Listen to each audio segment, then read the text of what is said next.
おはようございます。2月12日、日曜日。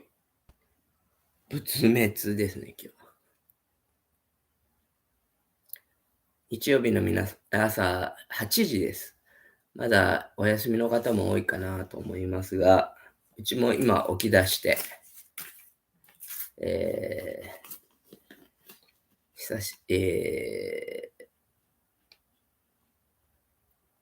いい加減配信。責任 YouTuber、UFO チャンネルを始めようと思っている UFO です。おはようございます。今日はですね、日曜日ということもありますし、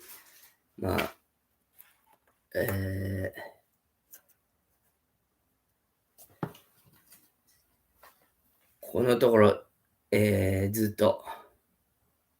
お金のこととか、なんていうんですか、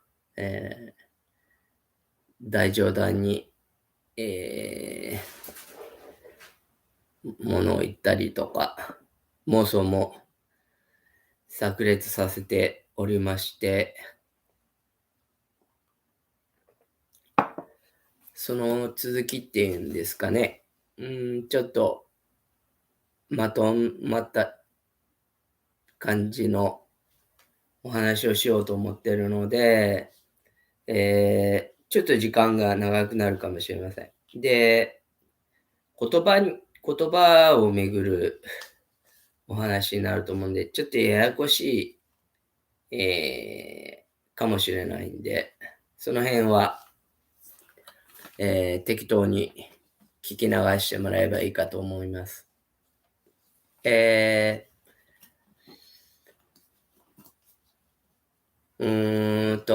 日は記憶のかけらとかいうことで、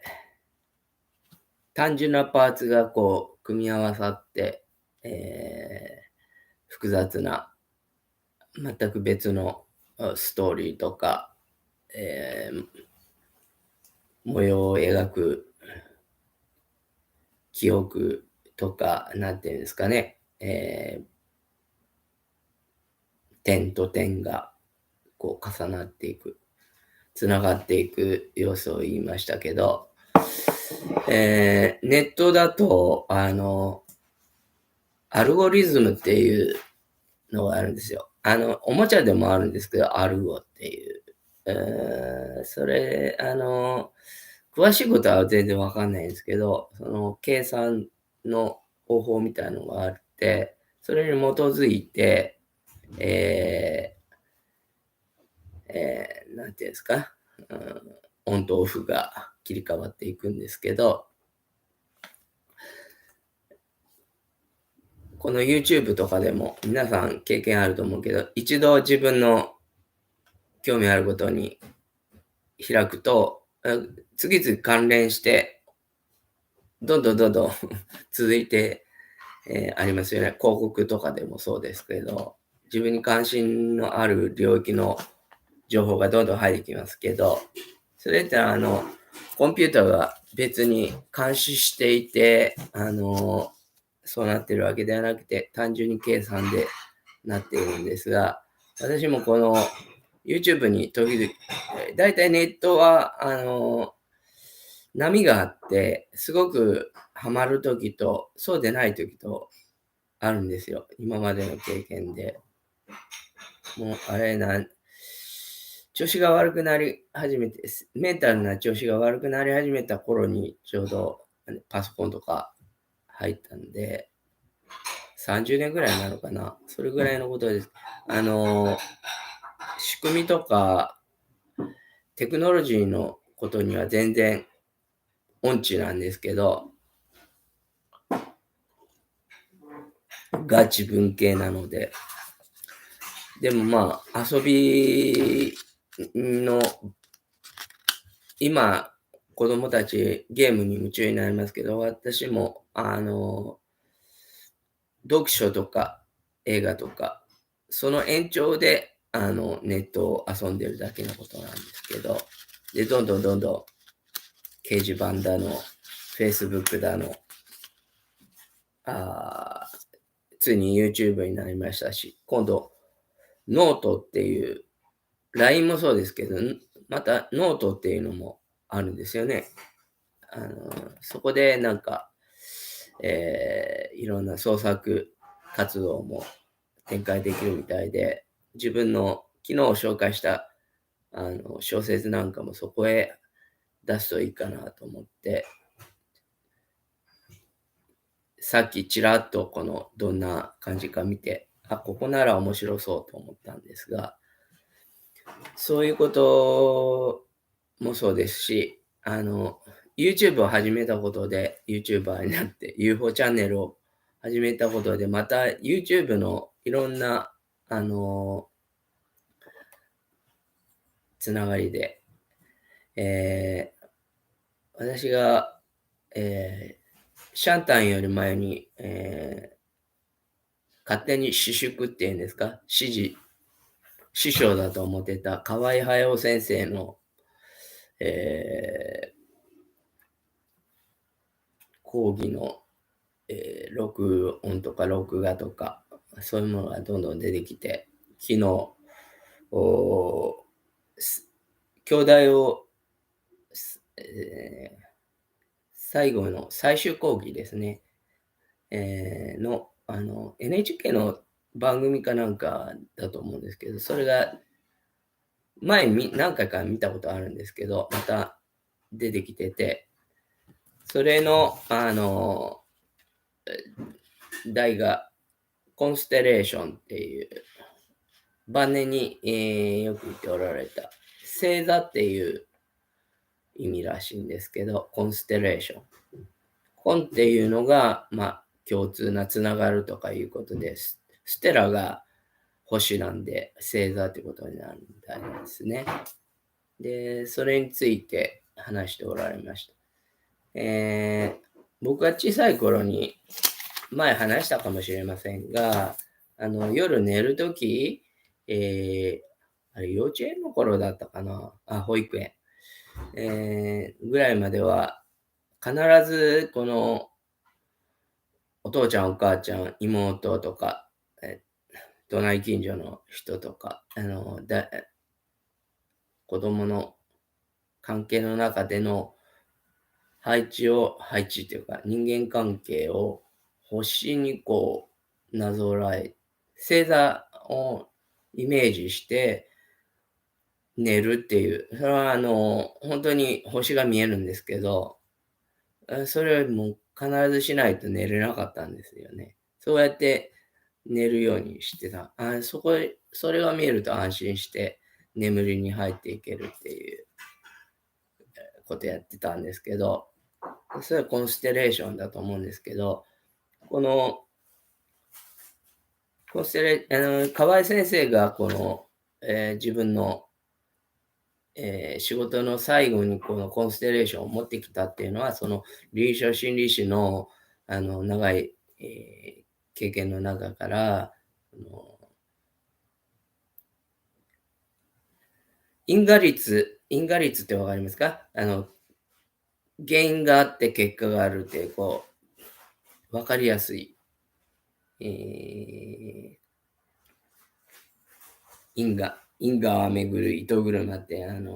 発見伝でもありましたけど、それの、とは別に、因果率っていうのはちょっと自分を除外して、相手いる対象にを見つめるってことなんですけど、このコンステレーションは自分も含めた関係の中で、偶然のように出来事が同時に起きる。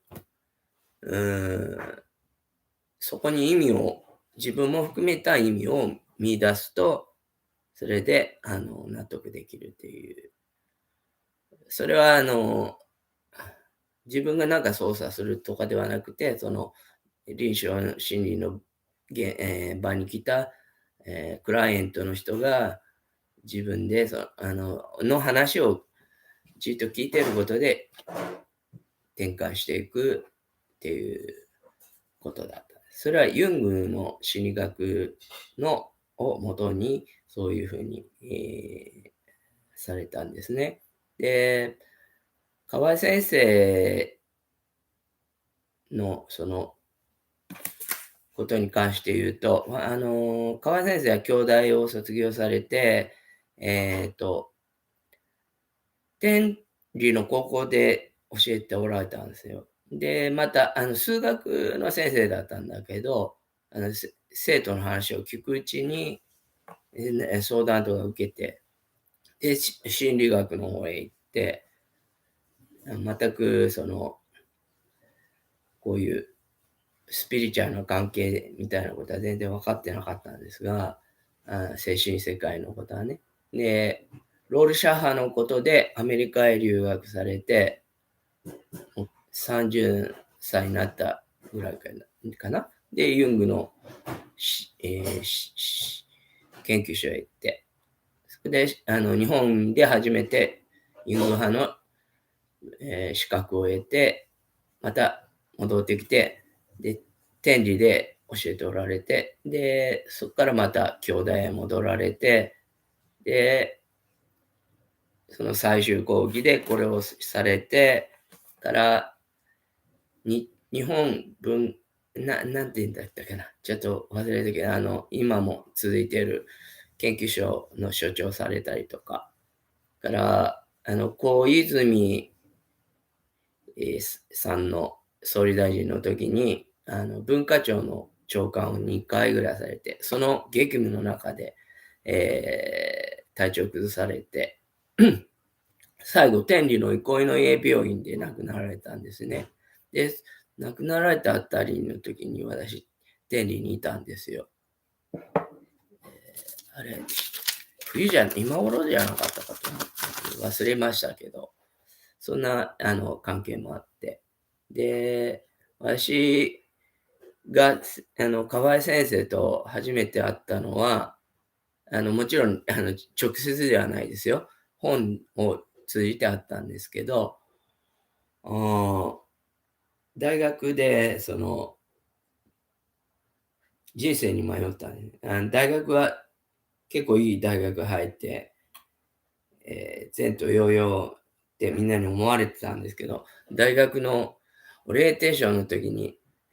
保健保健室、学生相談室か、そこの、オリエンテーリングの、こう冊子を、パンフレット見たときに、あの、大学に馴染めない人の事例がずっと書いてあって、あ、これ俺のことだと思って、もうすでにそこで、この先行きを予感したんですけど、そうやって、最初1年ぐらいは、まあ、なんとか行ってたんですけど、そこから映画館行ったりとか図書館行って、もうほとんど学校行かなくなって、親には行くって言ったんだけど、行かずにそういうことをしてましたが、その図書館の本の中に、河合先生の影の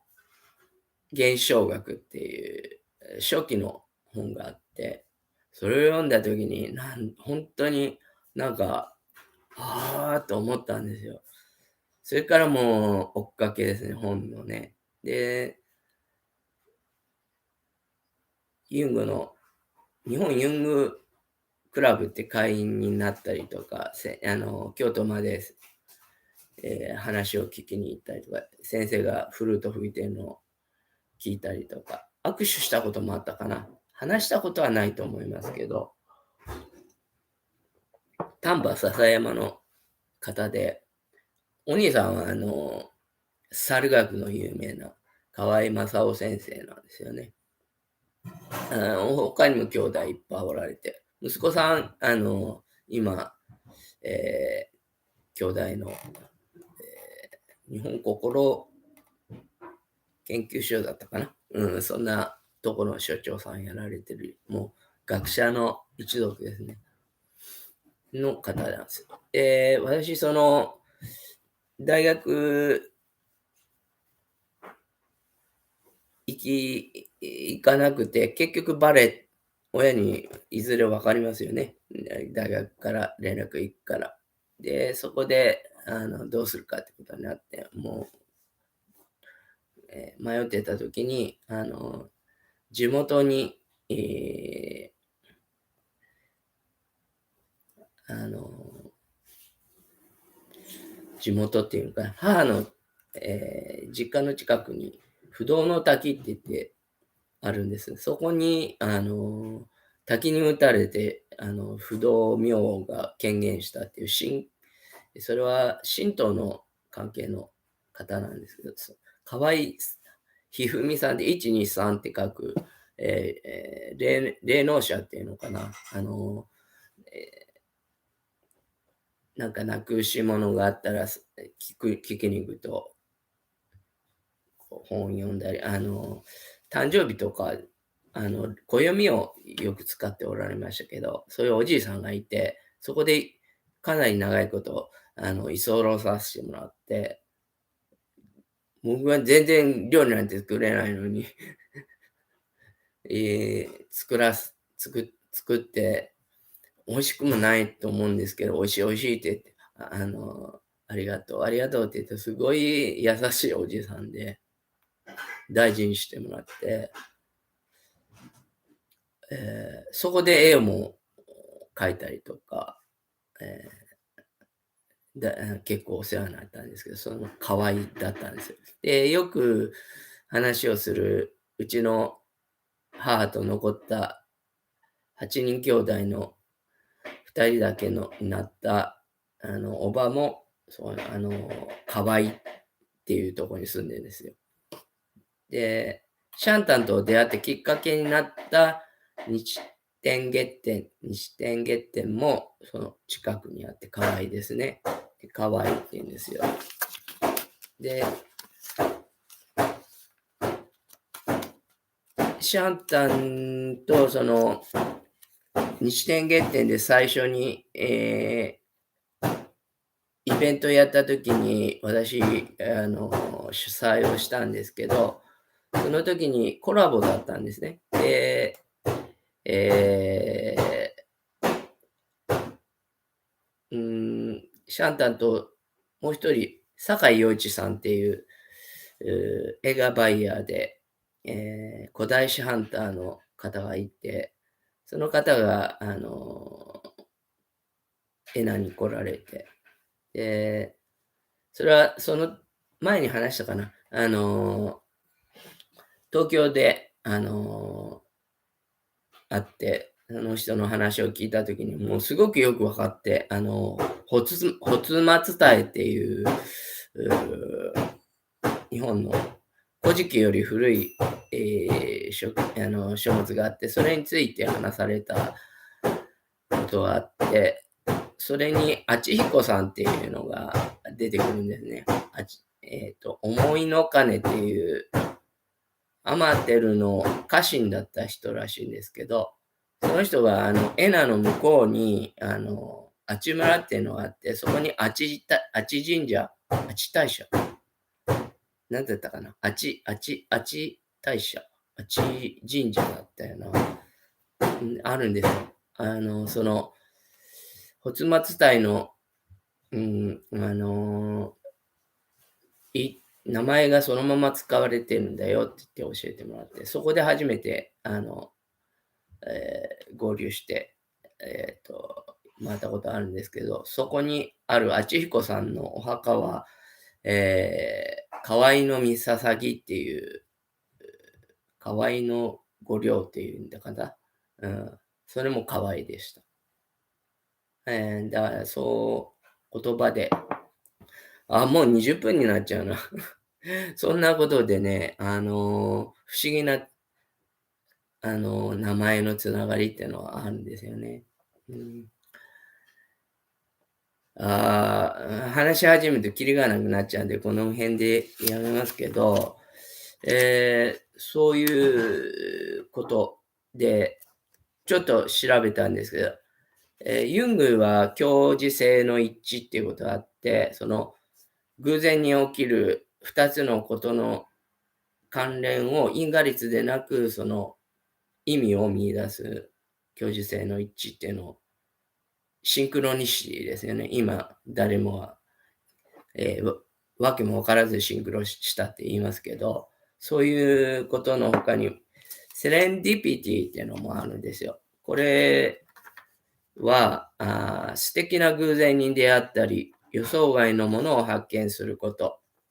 また、何かを探しているときに、探しているものとは別の価値のあるものを偶然見つけること。平たく言うと、ふとした偶然をきっかけに幸運を見つけることっていう、こういうのも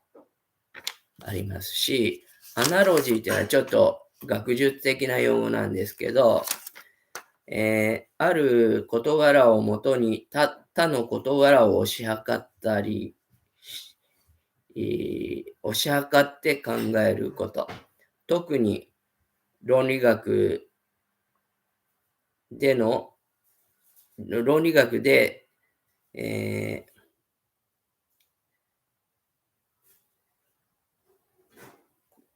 ことの間の特定の、物事の間の特定の